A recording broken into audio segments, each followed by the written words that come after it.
Talking about the culinary cannot be separated from the characteristic of an area. The arrival of Chinese, Arabic, or Dutch in Indonesia, of course, causes cultural acculturation that has an impact on social life. Uniquely, cultural diversity is not only happening in big cities, but also in small cities, which is often seen by world-class tourists from all over the world, such as the city that has been named as the most tolerant city in Indonesia, namely Salatiga City.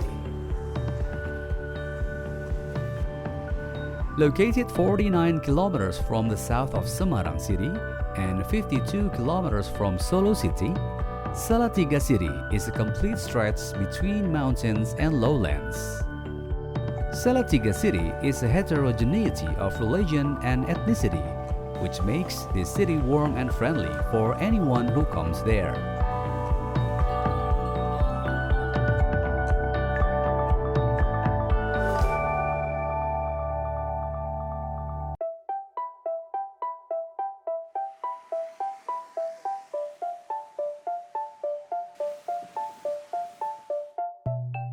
Berada di lereng Gunung Merapi menyebabkan kota Salatiga memiliki iklim yang sejuk dan juga perkebunan yang sangat melimpah di sekelilingnya. Hal ini menyebabkan pada zaman lalu Salatiga sendiri dikenal sebagai lumbung kopi VOC. Pada tahun 1746, VOC sendiri membangun sebuah benteng yang bernama De Heeseler. Tujuan dari benteng ini adalah untuk mengamankan jalur perdagangan yang ada dari mulai Solo sampai ke Semarang. Namun pada 1799 VOC mengalami kebangkrutan dan kemudian perkebunan-kebunan ini kemudian diambil alih oleh pemerintahan Hindia Belanda. Dan pada saat pemerintahan Hindia Belanda mengalami perang Jawa, pemerintah Hindia Belanda mengalami kerugian yang begitu dahsyat. Dan karena untuk menutupi kerugian-kerugian tersebut, pemerintah Hindia Belanda mengambil kebijakan yang namanya adalah sistem tanam paksa. Perjalanan waktu, sistem paksa ini kemudian berubah menjadi sistem sewa tanah. Dampaknya banyak orang berkebangsaan Eropa untuk menginvestasikan dan kemudian mengelola perkebunan yang terdapat di Salatiga, menyebabkan mereka akhirnya berbondong-bondong dan kemudian membangun rumah tinggal di Salatiga. Sehingga kita bisa lihat bahwa di Salatiga sangat banyak peninggalan-peninggalan atau bangunan-bangunan peninggalan dari kolonial Belanda. Pada masa lalu di Salatiga terdapat 3 kawasan. Yang pertama adalah kawasan Eropa, yang kemudian kawasan kedua adalah kawasan Cina, yang ketiga adalah kawasan pribumi. In the early times, Europeans seemed at home to live and settle in the city, while managing plantations that stretched from Bawen, Tuntang, Salatiga to Beringin. This has a big influence in making the city of Salatiga as a city full of diversity. Salatiga is also known as one of the centers of education in Central Java. Several legendary universities stand here, which makes its residents are also filled with youth. As an active city, Salatiga is called as the most beautiful city in Central Java. At least there are 6 cultural carnival events a year. Almost all are initiated by the community or college. Collaboration of citizens and government makes one of the oldest city in Indonesia have a long history of cultural heritage property including culinary. Salatiga adalah kota yang memiliki toleransi yang tinggi. Bahkan tahun ini, tahun 2021, Salatiga adalah kota paling toleran dengan peringkat yang pertama. Salatiga dengan berbagai etnis dan berbagai suku yang terdapat di seluruh Indonesia mampu berbaur dan bersatu. Bahkan di Kota Salatiga sendiri pun juga tidak ada batasan antar agama, di mana semua agama itu saling harmonis satu dengan lain, sebuah toleransi yang ada dalam sebuah kota yang kecil ini gitu. Adanya perbedaan-perbedaan kebudayaan yang ada di Salatiga mampu menciptakan atau tidak melebur menjadi sebuah kebudayaan yang baru. Salah satunya adalah sebuah akulturasi perpaduan budaya di bidang kuliner. Since 1813, every corner of Salatiga City offering traditional culinary, which until now has not changed drastically. Therefore, no wonder if visitors always come alternately, because the nuances of nostalgia of the past overt here. Multi-ethnic population indirectly promotes gastronomic diversity. Recipes passed down from generation to generation make a fantastic culinary only found in this city. But there is one culinary that is most suitable in this cold-known city, that is Wedang Ronde. Wedang Ronde that is passed down through generations with a taste of nostalgia is Wedang Ronde Jago.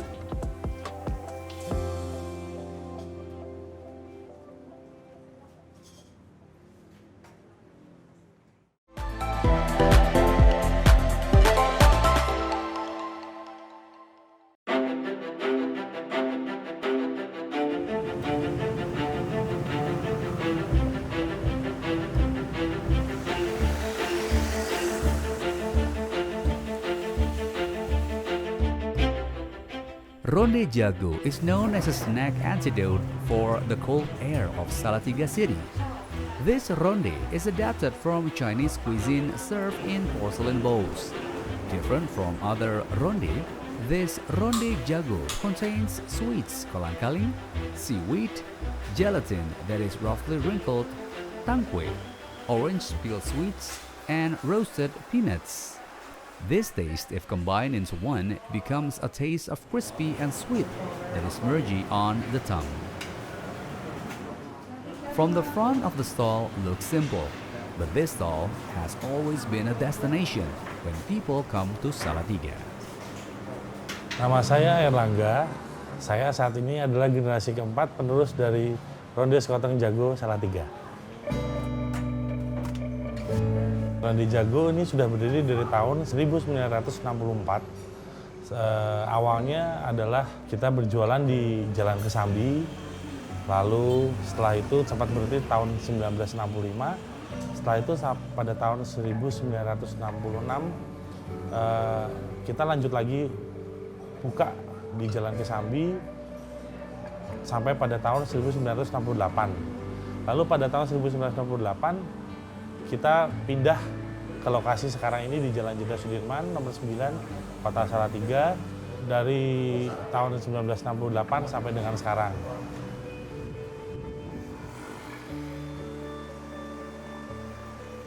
Nama Ronde Jago itu baru ada terbentuk sekitar tahun 2010.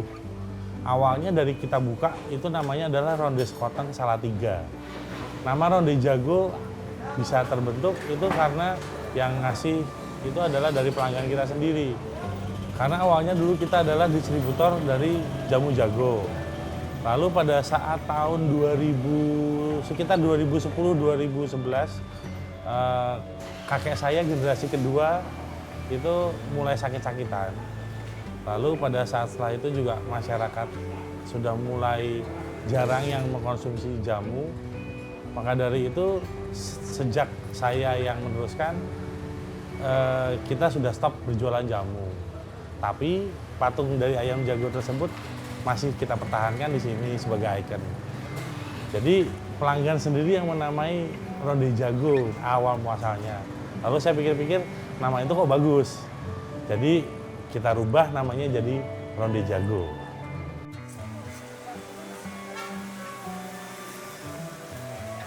Momentumnya itu adalah awal tahun 2007. Pada saat itu saya kuliah. Karena saya dulu kuliah masuk jurusan IT, sempat dapat tugas dari dosen itu bikin website. Lalu pada saat itu saya iseng-iseng saya bikin websitenya Ronde Jago. Ternyata pada saat itu banyak blogger ya, pada saat itu masih blogger yang pencinta kuliner yang mencari makanan-makanan dari blog. Salah satunya itu adalah dari jalansutra.com. Pada saat itu jalansutra.com itu adalah referensi dari acaranya Pak Bondan Winarno. Lalu jalansutra.com sempat datang kemari, dia nge-shoot, nge-foto, bikin review di blognya. Nah, sejak saat itu terus Pak Bondan datang ke sini untuk makan di sini, bikin liputan di sini. Itu awal muasalnya mulai berkembang, dikenal banyak orang dari situ.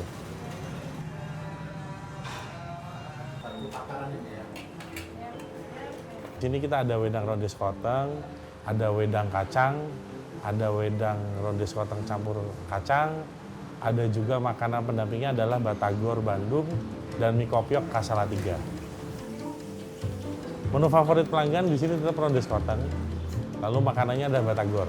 Itu saat ini menjadi menu paling klop yang banyak sekali dipesan oleh pelanggan saat ini ya. Awalnya dulu pelanggan kita segmennya adalah orang yang berusia kategori umur 40 tahun ke atas. Tapi sekarang anak-anak muda juga banyak yang konsumsi sini. Kita semua kalau kalangan bisa masuk sih.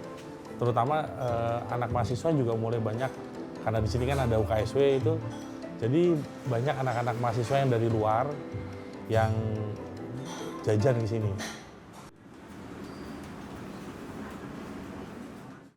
For those of you who like the spicy and warm taste of ginger herb, you can request what you want, and the seller will adjust your taste. You do not need to worry, because the price is still quite affordable, starting from 13,000 rupiah per bowl. Ronde Jago open every day from 2 p.m. and close at 9:30 in the evening. Yes, you do not hear wrong. Ronde Jago open without holiday. Nomor satu, wedang ronde sekoteng adalah makanan ciri khas Kota Salatiga. Ya. Kedua, tempat kita itu adalah satu-satunya wedang ronde yang memiliki isian dan macam yang varian yang paling banyak dan paling komplit saat ini. Jadi memang tidak ada di tempat yang lain. Bahan-bahan yang digunakan oleh kita itu banyak bahan-bahan yang khusus, yang memang tidak banyak orang lain tahu dan tidak banyak dikonsumsi oleh orang banyak. Elemen bahan bakunya tentu kita nomor satu adalah jahe. Lalu ada pandan, ada serai, terus tepung ketan, lalu ada sagu delima, ada tepung hunkwe, ada manisan dari buah beligo, ada manisan dari jeruk kipia. Itu adalah salah satu bahan-bahan yang memang hanya kita yang pakai, tempat lain nggak ada yang pakai.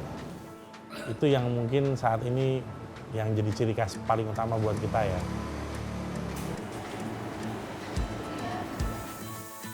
Kalau bahan jahe, lalu bahan-bahan penunjang lainnya yang gampang kita cari di sini, kita punya supplier khusus dari Kota Salatiga yang memang sudah bekerja sama dengan kami untuk mensuplai bahan-bahan tersebut.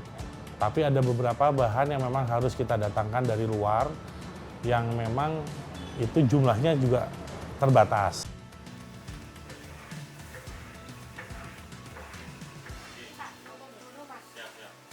Resep khususnya adalah sebetulnya nomor satu kuncinya adalah mempertahankan cita rasa yang dulu sampai sekarang itu harus tetap sama. Tapi resep khususnya sebenarnya nggak ada sih. Kita masih menggunakan bahan-bahan umum kok yang masih banyak kita cari. Cuman memang racikannya yang komposisinya yang berbeda.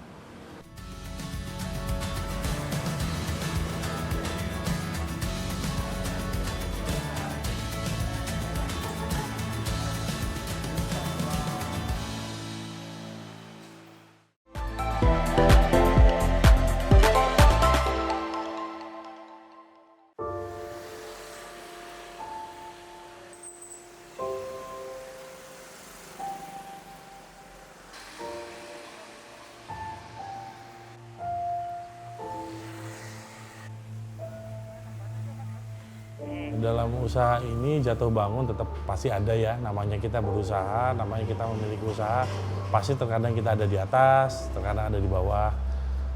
Yang paling saya ingat adalah pada tahun 98, pada saat krisis terjadi, itu memang usaha kita anjlok. Semua bahan-bahan makanan harganya tinggi, sedangkan peminatnya sedikit. Itu yang pertama pada tahun 98. Lalu yang kedua adalah COVID-19, itu juga cukup memukul kita juga sebagai pelaku usaha yang notabene mencari rezekinya setiap hari. Untungnya, syukurnya sampai detik sekarang kita masih tetap bisa bertahan. Untuk kesibukan aktivitas saya sehari-hari, karena sekarang Rodi Jago sudah memiliki 3 anak cabang di kota lain. Jadi saat ini ya kesibukan saya adalah pagi biasanya saya udah mulai berangkat untuk kontrol dan prepare cabang yang ada di kota Semarang. Kita di Semarang memiliki 2 cabang, yang satu di Jalan Ki Mangunusarkoro nomor 8 sampai nomor 9, dan yang satu lagi adalah di kawasan Kota Lama Semarang. Setelah itu cabang ketiga adalah ada di rest area kilometer 456 yang menuju pintu keluar tol Kota Salatiga. Di situ juga kita ada di food court area di lantai 2. Jadi sore saya datang ke sana untuk kontrol, lalu biasanya setelah itu baru ada di sini untuk mengawasi yang ada di sini. Awalnya saya menerusin usaha ini adalah pada tahun 2009 itu saya mulai menerusin, karena dulu kan waktu masih generasi pertama dan generasi kedua semuanya masih sangat sederhana. Jadi pendapatan hari ini ya udah dibuat belanja buat besok dan dibuat makan buat besok. Terus seperti itu, tapi kan kita nggak mungkin bisa bertahan dengan seperti itu. Jadi saya pelan-pelan mulai memanage keuangannya, pelan-pelan mulai memanage untuk stok bahan bakunya, supaya gimana bahan-bahan yang kita punya itu tetap terjaga kualitasnya sehingga rasa yang kita bikin tidak pernah berubah, tetap harus sama dengan resep dahulu. Jadi awal muasalnya ya saya tahun 2009 mulai meneruskan usaha ini, mulai kita benahi dari awal, dari dalam sampai sekarang. Ya masih banyak kekurangan, masih banyak tujuan yang belum bisa tercapai, tapi pelan-pelan terus akan kita benahi ke depannya supaya pelanggan juga bisa tetap merasa puas dan tidak mengecewakan.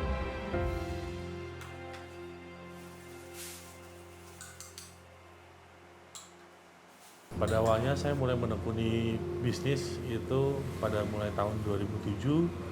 Pada saat itu banyak yang mengajarkan saya, terutama orang tua saya yang mengajarkan, karena ayah saya adalah seorang wira swasta.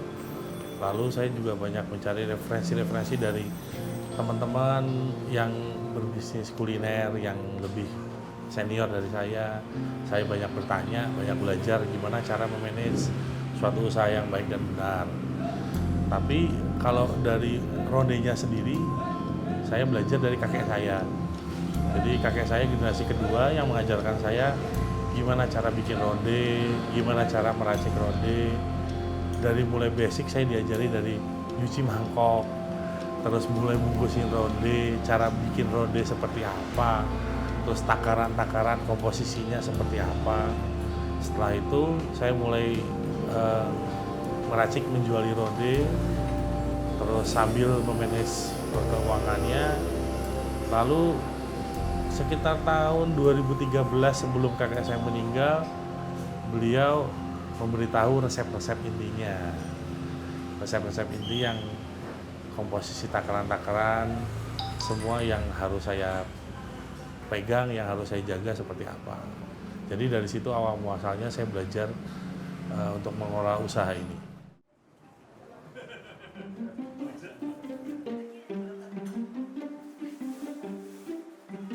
Kenapa saya semangat? Karena satu, dari awal saya memang suka dunia kuliner. Saya memang pecinta kuliner, saya juga sering masak di rumah. Jadi memang passion-nya jatuhnya ke sini, bukan ke bisnis yang lain. Jadi ini pekerjaan sekaligus hobi.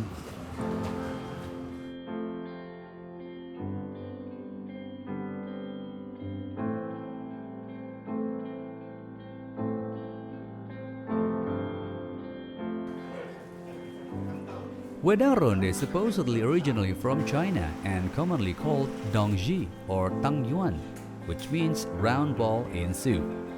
In northern China, tangyuan balls containing savory meat.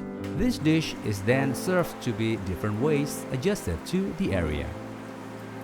Along with the many Chinese traders who came to Indonesia, this drink began to be known by modifying into a gravy made from ginger and Japanese sugar.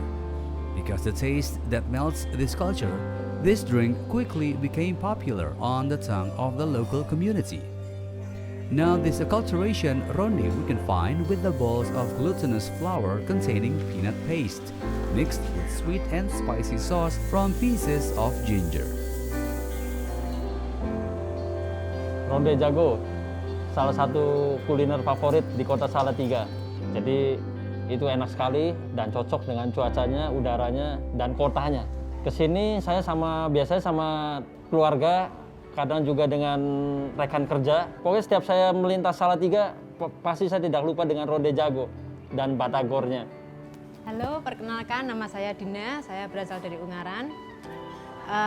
Ronde jago ini menurut saya sangat berkesan sekali buat saya, karena rasanya yang mempunyai ciri khas sendiri yang ronde-ronde lain nggak akan punya.